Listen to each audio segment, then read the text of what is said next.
Okay. Thank you. Sure.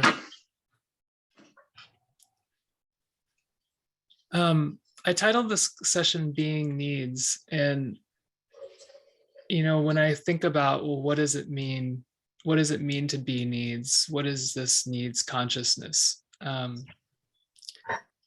think we need to connect to first, how do we culturally understand needs? How have we been conditioned to understand needs? And also, even how do we understand needs in nonviolent communication? I think about when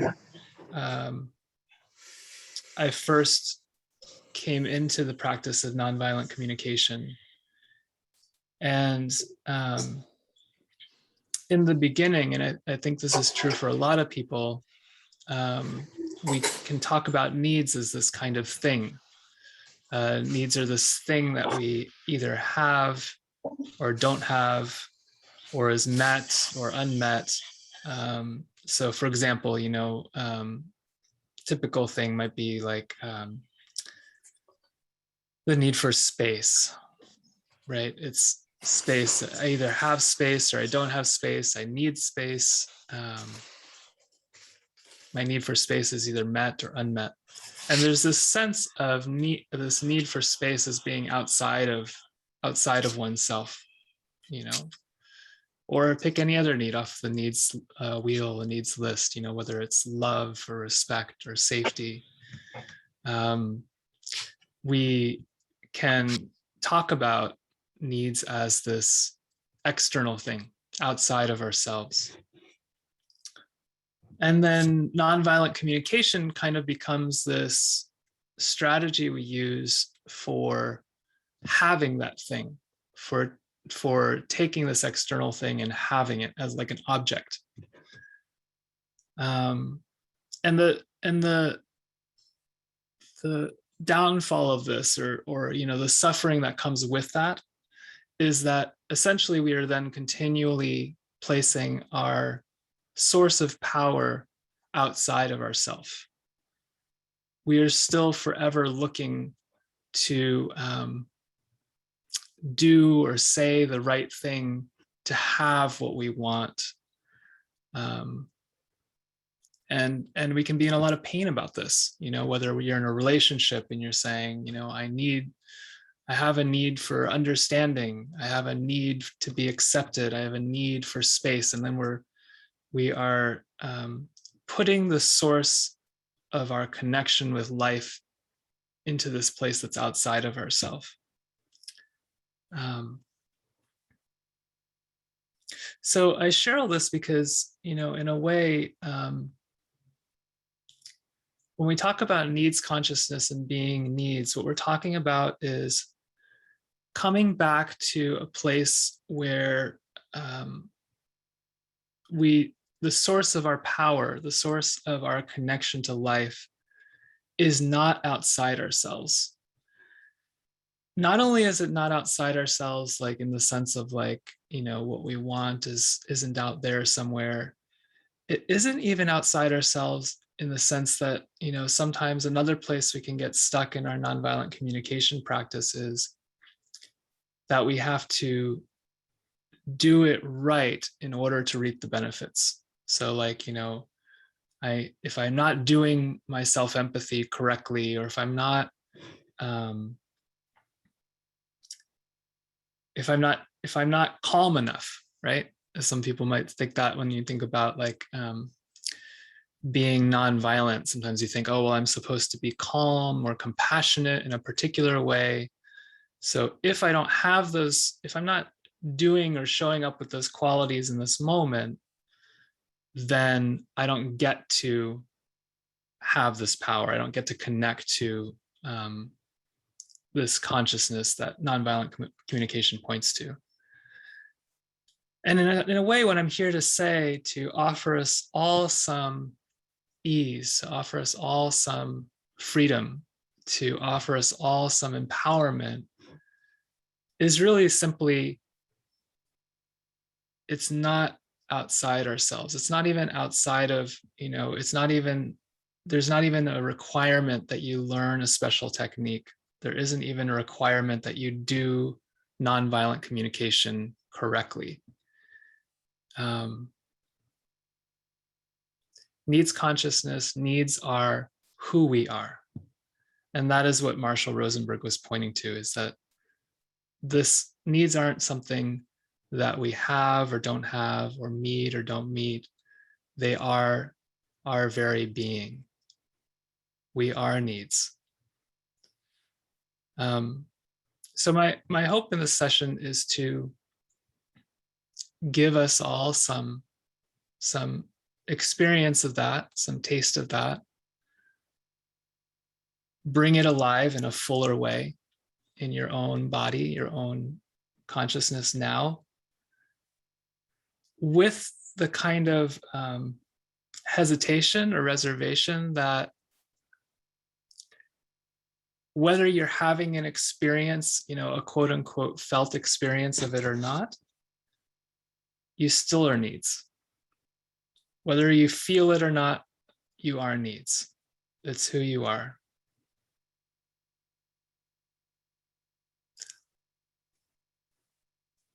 I'll share one more analogy to help us kind of start to understand what I mean by that, because I hate to keep it too abstract. If you were not needs, in other words, if needs weren't intrinsically part of who you are, you would have no feeling around that need, no matter what your experience was. In other words, if you were not love, you would not know what it feels like to be hurt around the need for love. You also wouldn't know what it feels like to be full with the feeling of love. The reason life and situations around you touch you in those ways is because you are love. There's a part of you that is deeply tied to whatever that is, whatever that aspect of life is, you know it. And so things touch you there. Same with all the other needs: respect, understanding, safety, belonging, acceptance. Because you are those qualities of life, you know what it feels like when those qualities of life are touched in different ways. You have a response to it. If you were not needs, you would be like a robot moving through life.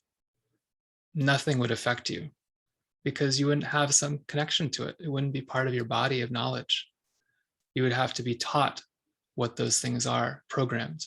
And even that, you'd probably miss something,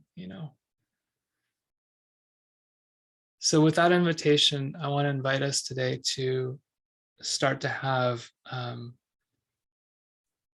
to practice a connection with that. Well, what does that mean? I hear you, Jesse, you say these things and they kind of make sense intellectually. So what does that mean? And so the first thing I invite you to do right now is to start with where you are, start with who you are. So that means coming into the breath, meaning feel this breath that's in your body. It comes and gives you life every moment. Inhale. And in every moment, exhale. It removes from your body or takes away from your body all that it no longer needs.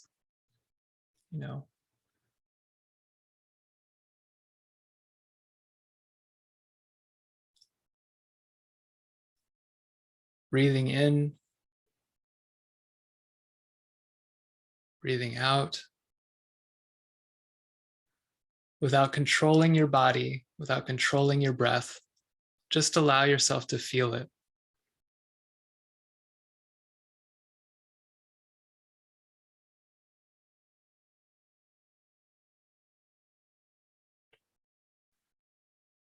And as you continue to feel your breath, you might ask, well, how is this connected to needs consciousness?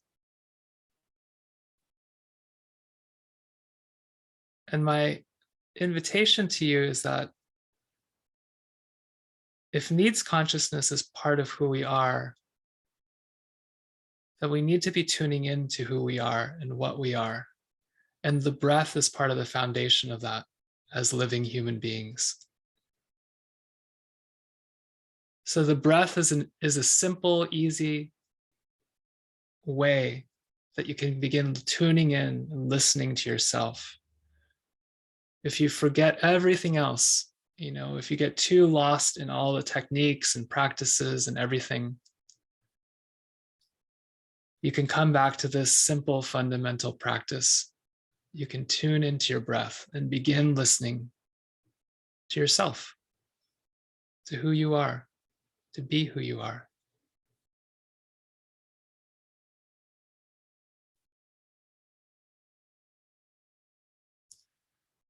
And you can even, as I'm doing in this moment, practice what it is to be listening to the breath or partially tuned in to the flow of the breath going in and out, even as you're speaking or even as you're listening to others, like listening to the sound of my voice now.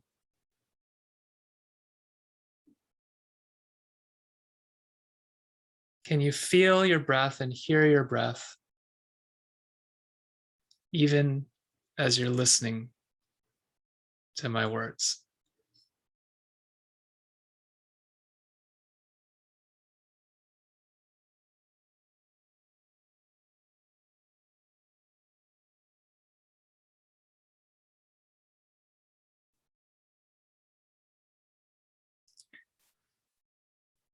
And from your breath, you may notice another layer of what's going on in you. You might notice what you feel in the body.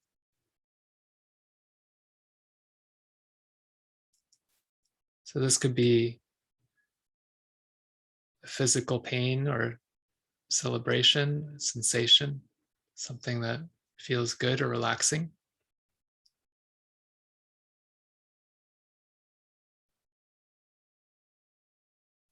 This could be a constriction.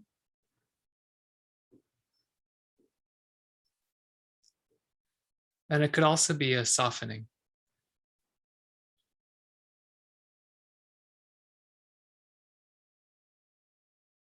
So can you listen to your breath? Feel the breath going in and out of the body. And also start to expand and feel other sensations that might be going on.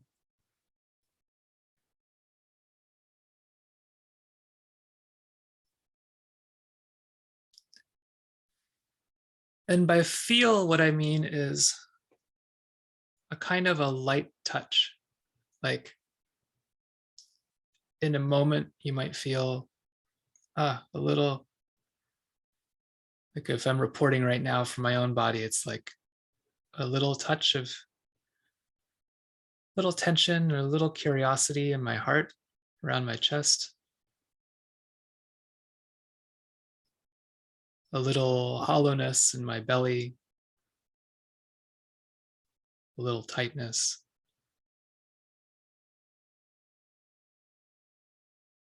A little constriction, slight tension in my shoulders.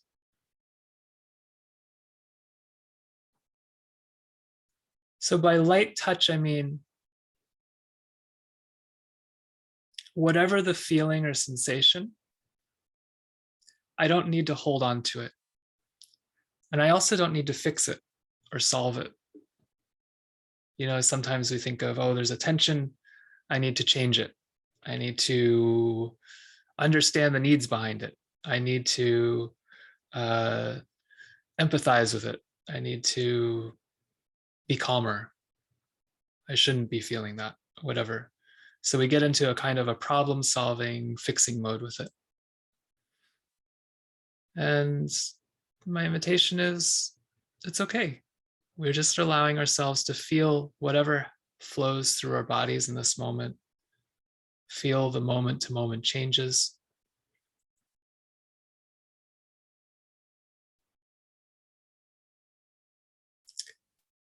And along the same lines, if you feel something pleasant, that you don't need to hold on to it. Again, just a light touch, feeling whatever is there, breathing, allowing yourself to feel whatever you feel. Just because something feels wonderful, relaxing in your body, doesn't mean you need to hold on to it. You don't need to be afraid of losing it. The body is a living, breathing, changing, alive thing. It's a present moment experience. Those things that feel good will return in different forms. Those things that feel bad or uncomfortable will change and shift in different ways.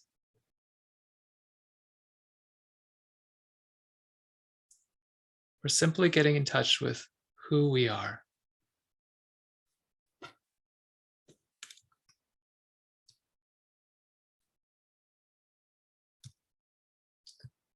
I invite you to continue listening to your body.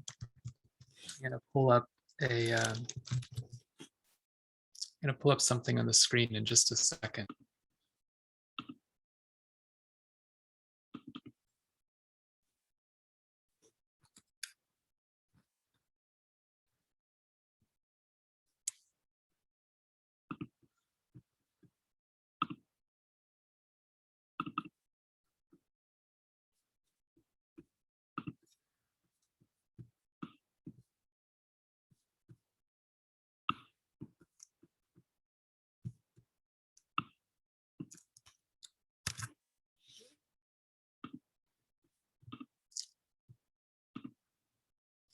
So as you continue listening to your body, your breath,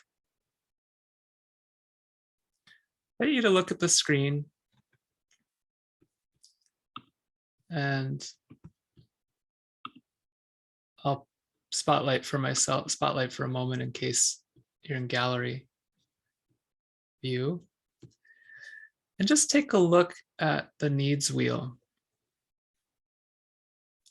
And again, with a light touch, a light attention, just look at the needs wheel, look over the words, and just see which word or words speak to some aspect of your experience in this moment.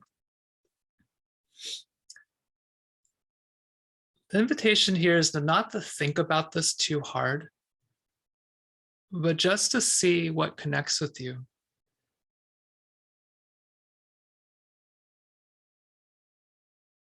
What word jumps up and connects with your experience in this moment, some aspect of it?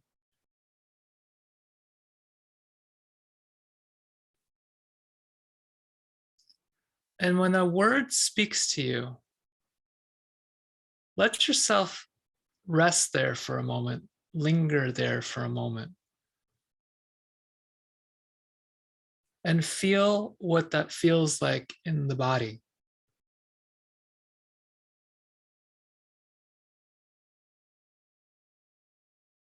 So, for example, the word spiritual expression, connected in some way for me. And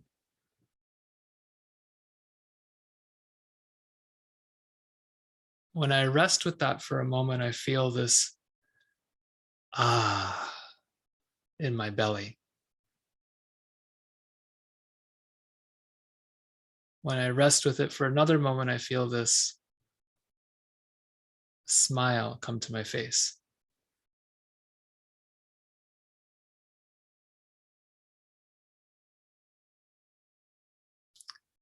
When I rest with it for another breath, I feel this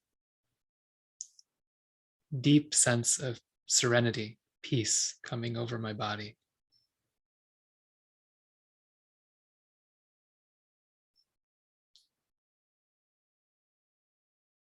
So whatever word connects with you in this moment from this needs wheel, Give yourself a few breaths to touch with your light attention what gets touched in the body as you connect to that word.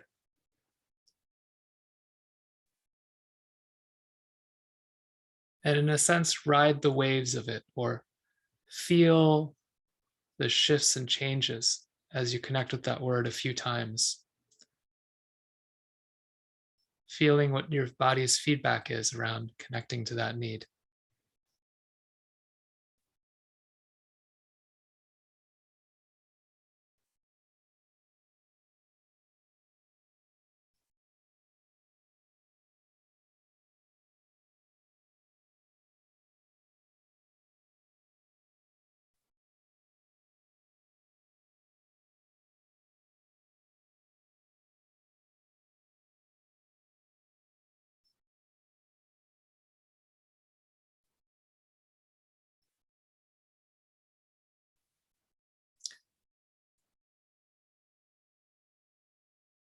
And just as importantly, if at a certain point your attention, your body's interest naturally is shifted from that need and maybe even to another need. Maybe there's another word on here that speaks to your next experience. To let your attention shift with that. Just as we don't need to hold on to a feeling, we don't need to hold on to some idea of what we should be doing to connect to our needs, to connect to needs consciousness. Just because Jesse is, speaking right now and he's a presenter on this program, he's a Center for Nonviolent Communication trainer. Just because I'm saying this doesn't mean that you have to do it. And it doesn't mean that it's the only or the right way to connect to the needs consciousness in this moment for you. If your attention is naturally shifting to a different need, or if it's shifting into a different, wanting to shift into just being with the breath or the feelings, whatever's happening, that's okay.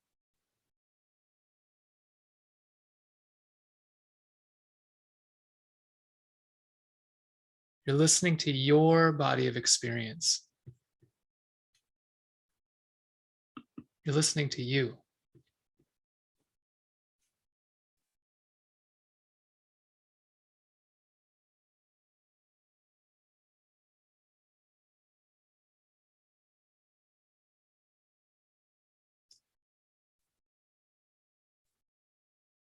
Whatever need or needs you're listening to, as you hear it,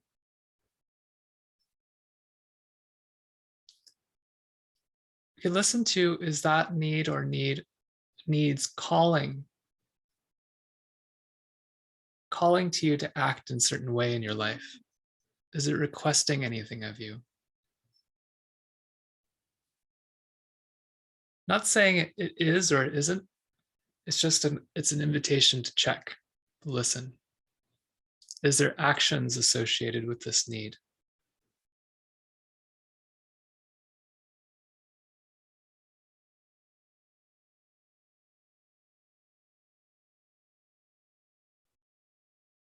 Because that's part of who we are too. That's part of what needs consciousness is. We want to express this connection in our lives, in our actions, in our words.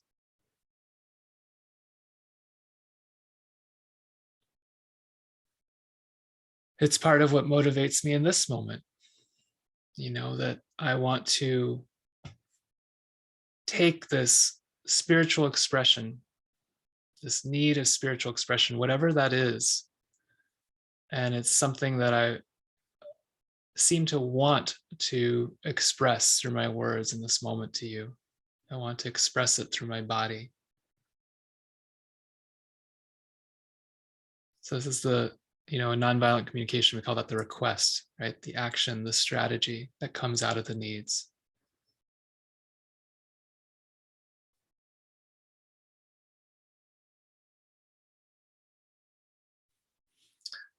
So I want to share with you a couple quotes that came to me as I was thinking about this session earlier.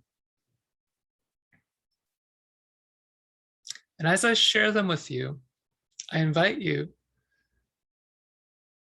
to continue to tune in to your breath, what you feel in the body. And if you notice certain needs arising, to connect to those needs just by tuning in, feel how they feel in the body. Let that be sort of the center of your attention. And let my words be kind of like soft rain falling in the background as you're with your experience. Yeah. And if you're worried about, I know sometimes folks worry about, well, if I'm not really paying close attention to the words, I'll forget them, or I won't remember them. Or so I'll paste them into the chat so you can, refer back to it. But also I want to say that that's okay too, because let's remember that these quotes, these teachings, these practices, whatever I say or anyone says in these sessions, it's not about the words, really. It's not about the quote. Because the thing that we always want to hold on to when we think about these practices or quotes or words is we want to hold on to what they give us. We want to hold on to what they connect us to in our bodies. So my invitation to you is to make it easy on yourself. Forget about the quote. I'm going to share these quotes anyway, but forget about the quote. Let yourself have the experience of it now. Because the way you get to have these experiences isn't by remembering the quote. It's by tuning in. Just listen in. So with that said, I'm just going to share these quotes.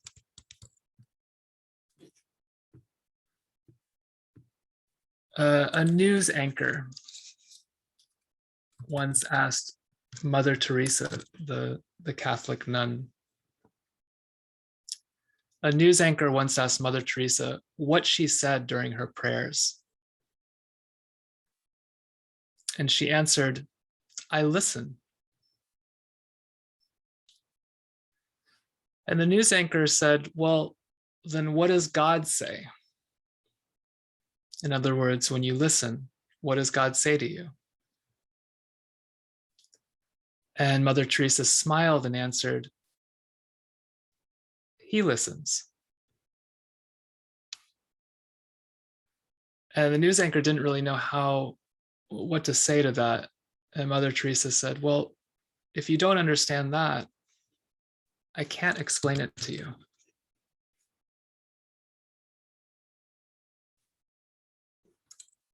What do you do when you pray? I listen.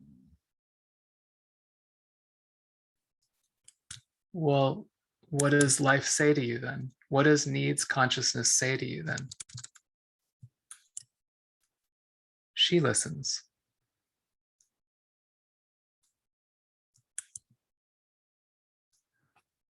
And if you don't understand that, I can't explain it to you.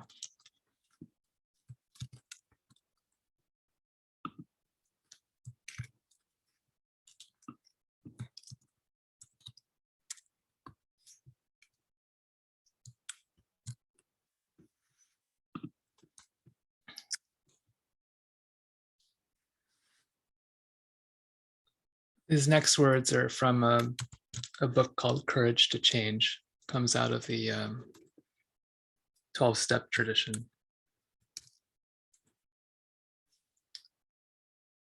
While walking through the woods one day, I was surprised to hear a child's voice. I followed the sound, trying in vain to understand the child's words. And when I spotted a boy perched on a rock, I realized why his words made no sense. He was repeating the alphabet. "Why are you saying your ABCs so many times?" I asked him. The child replied, "I'm saying my prayers." And I couldn't help but laugh. Prayers? All I hear is the alphabet. Patiently, the child explained, well, I don't know all the words, so I give God the letters. God knows what I'm trying to say.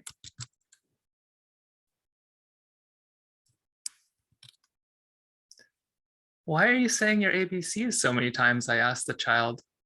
And the child replied, I'm saying my prayers. I couldn't help but laugh. Prayers, all I hear is the alphabet. Patiently, the child explained, well, I don't know all the words, so I give life the letters. Life knows what I'm trying to say.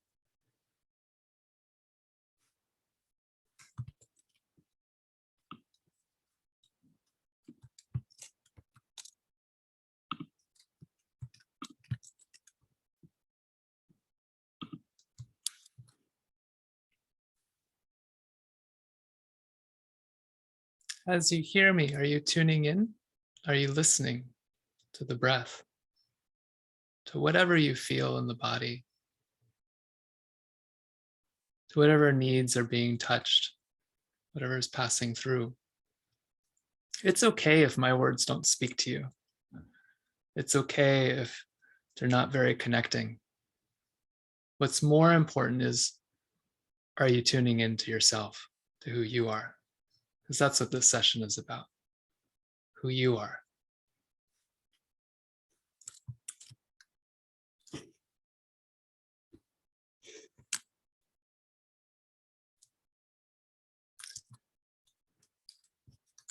I'll just say one last thing, and then I'd love to open it up for sharing.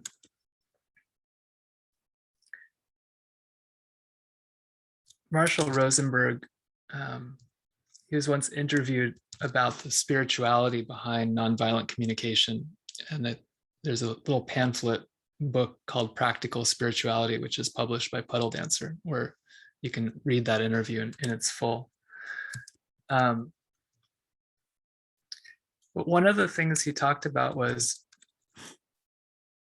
the interviewer was asking him about, what he calls beloved divine energy, and that was for him the basis behind nonviolent communication, was to want to have some kind of way to live the connection that was often talked about in religions around being connected to God or being connected to Buddha nature, or, how does one actually live that way and act that way? What does it mean to live from love, to love your enemies? And so for him, nonviolent communication was his attempt to take that out of the realm of philosophy into a lived experience, into something one can do every single day. And there's two aspects that I really take from the interview which really speak to me. One is this idea of this name, beloved divine energy. This was really Marshall's construction. He wanted to give that, he wanted to give what a lot of people call God, what some people call Buddha nature, what we even call in the session kind of needs consciousness. He wanted to give that a name that spoke to him intimately. And I say intimately because he used to call it divine energy. And then as he was sort of reading, different spiritual practitioners or people who had a relationship with a spiritual power, he came across the word beloved. He's oh, I like that. That really speaks to me. And so he started calling it beloved divine energy. And I'm highlighting this because another practice you can do, we won't spend a lot of time on it right now, but after this call, if you want to do this, is to find your own name for that spiritual power in your life. Let go of what you've been taught you should call it, whether you God or needs consciousness or whatever, and find the words that really speak to you. That really, when you say those words, you're like, yes, that's it. That's what I mean. This is that life. This is that uh, beingness that I'm in relationship with every moment of my life. This is that beingness that I want to serve with my actions and my words, right? So find that name that speaks to you, that's intimate for you. Sometimes I just use the word life with a capital L that speaks to me. The second thing that I'm taking away from that interview with Marshall in this moment is when it came down to it for him, this nonviolent communication, the spirituality of it was, how do I choose to connect with other human beings? Asking that question, and to be as conscious as one can about that. And I would extend that to say, how do I choose to connect with myself? And to be as conscious as one can about that. In Marshall's words, to say, to make sure it's your choice and not the way you've been programmed to choose. So choosing how you choose to connect with others and how you choose to connect with yourself in a way that you make sure it's your choice and not how you've been programmed to do that. Not how you've been programmed to relate to yourself. Not how you've been programmed to relate to others.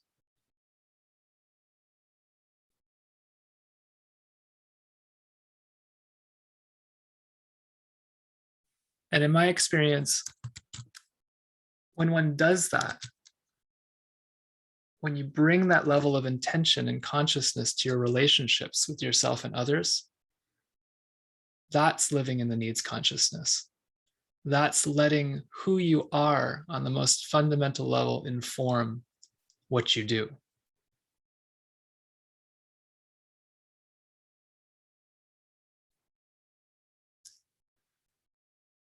So I want to pause there in what I'm saying.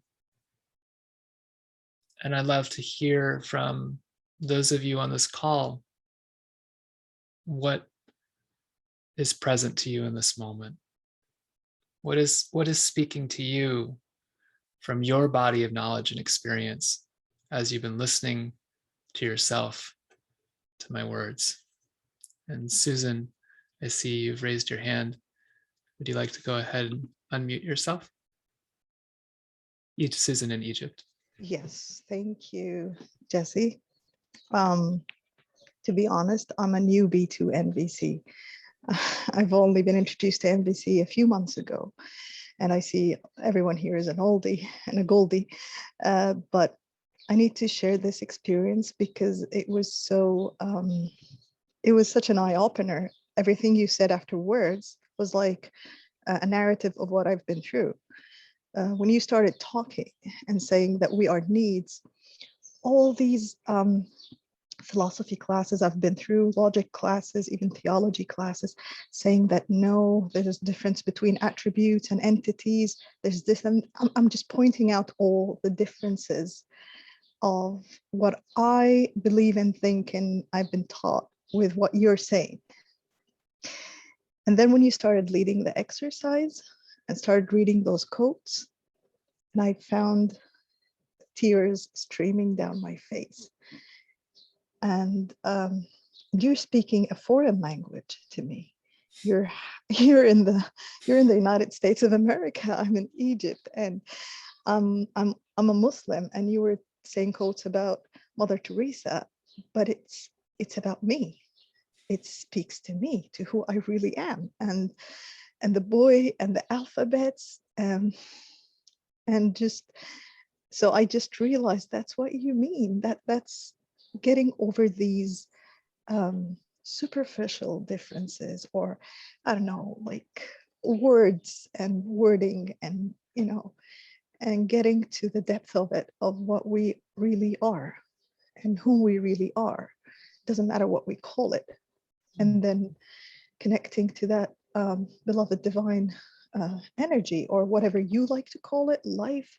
I like to call it God. It doesn't matter, right? It does not matter. We all share it. And to me, that was just such an eye opener, because sometimes we say closeness is a veil. Sometimes with those who are closest to us, we miss that. I miss the fact that we share things on a human level, and I start speaking to them as they are the other person on a debate, or someone who's a foreigner to me, and they're not. We are not. And so thank you so much, Jesse. This has been really an amazing experience to me. Wow, deeply touched. What an honor. Thank you for sharing your experience. Yeah, I get chills. I'm so grateful.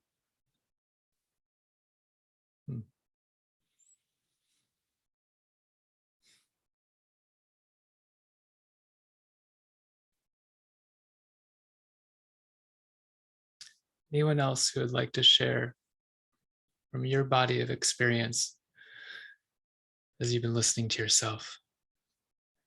Abby from Dharmasala in India. Hi, Jesse. Hi. The need that I connected to from Needs Wheel was presence initially. And as you were speaking, and when you said, don't go with what Jesse, the presenter, says, and I could rest into that. And then I realized that I had such a deep need for rest and relaxation. So through your words, I gave myself permission to lie down and rest, and your voice is really soothing. I think half the people on this call are resting. It's really like story time when you were sharing the quotes. It was really, so warmth and connection and presence. So deeply connected to all of that, and thank you. Thank you, Abby. It's the highest respect that you could rest or even fall asleep during my session.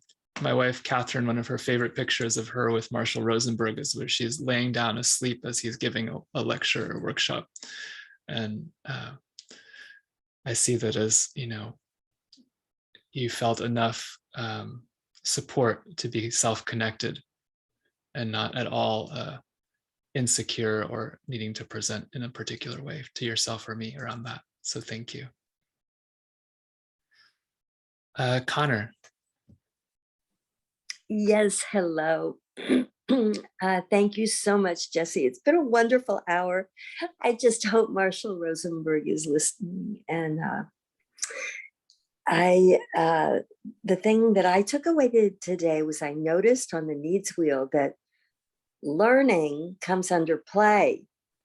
And this is revolutionary to me because learning is so important to me, but I've always thought I'm not very good at play. I was sort of a single child with older parents, and I felt that's a real weakness, that I'm not a very playful person.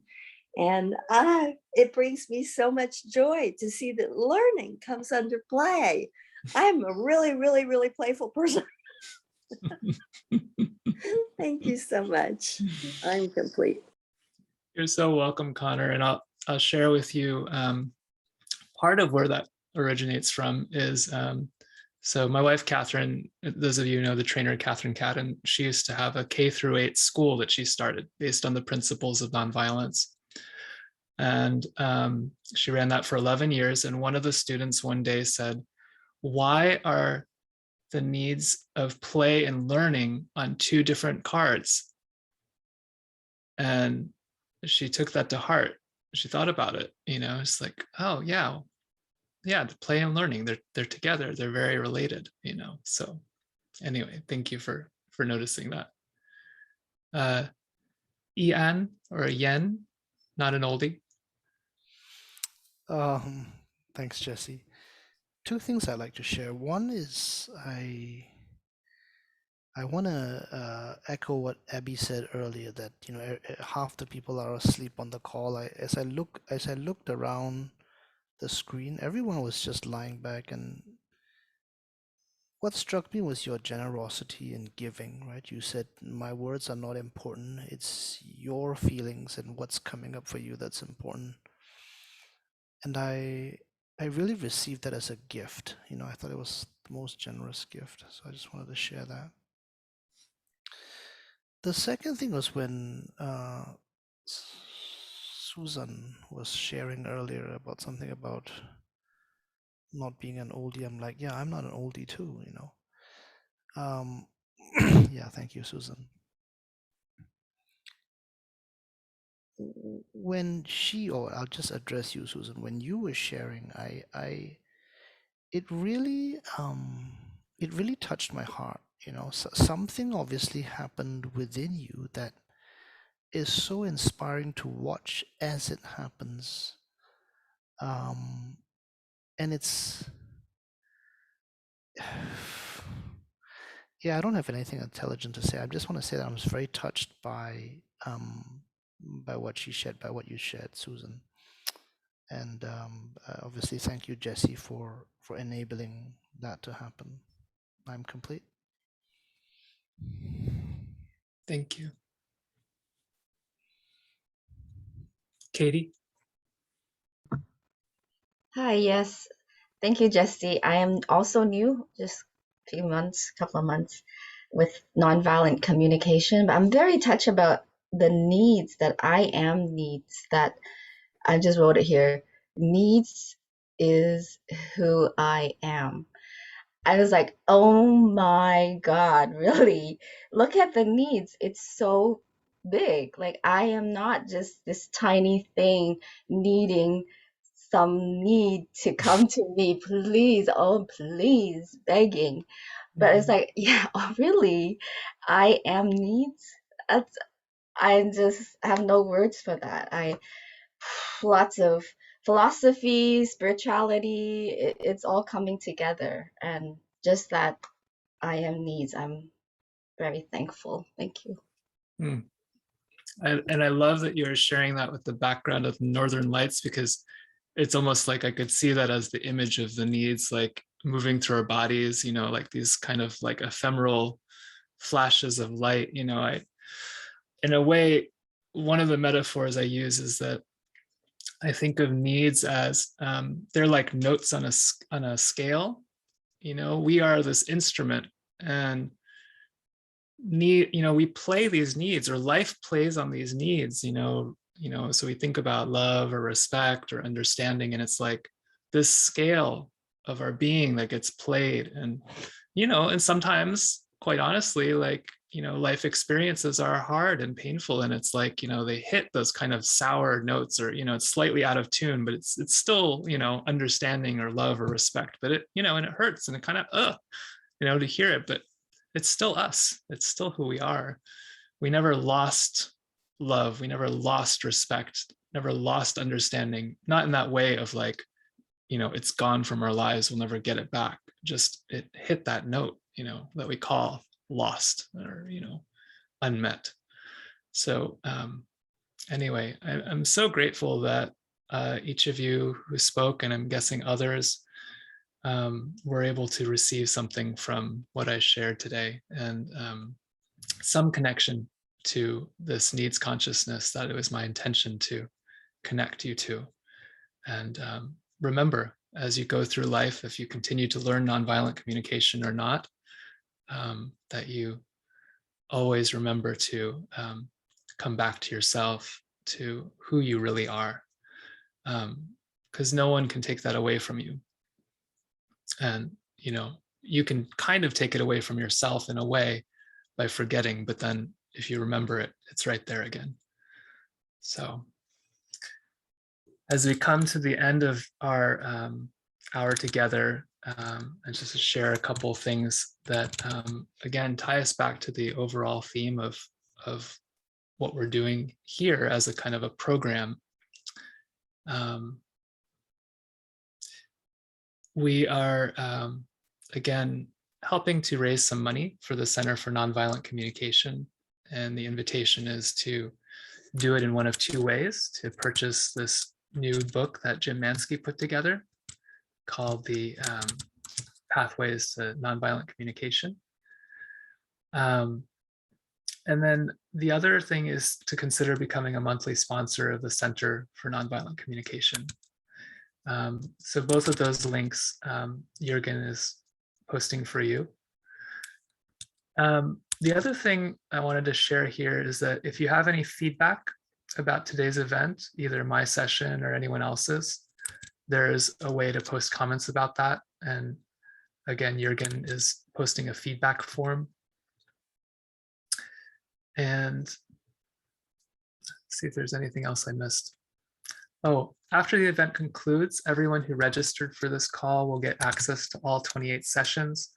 If you arrived here without registering, go ahead and just follow the link that Jürgen posts and register now. That way you'll get access to all the recordings as well.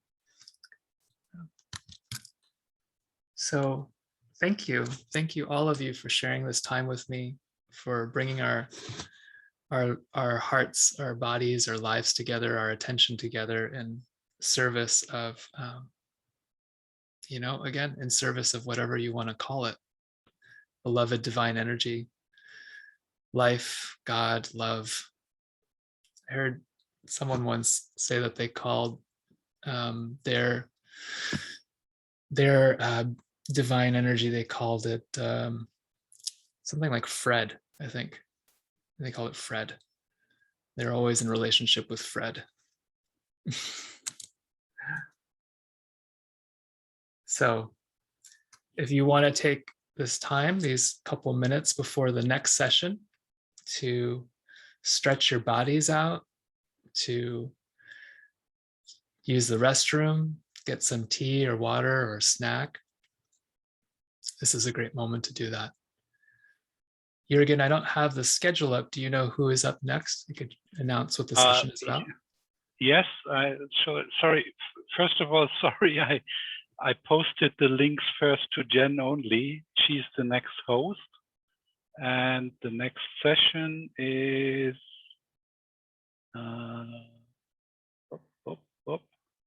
that's Rob Emis about observing. Yeah, Rob, are you there already? Yeah, so I'll hand over the roads, and I stopped record now.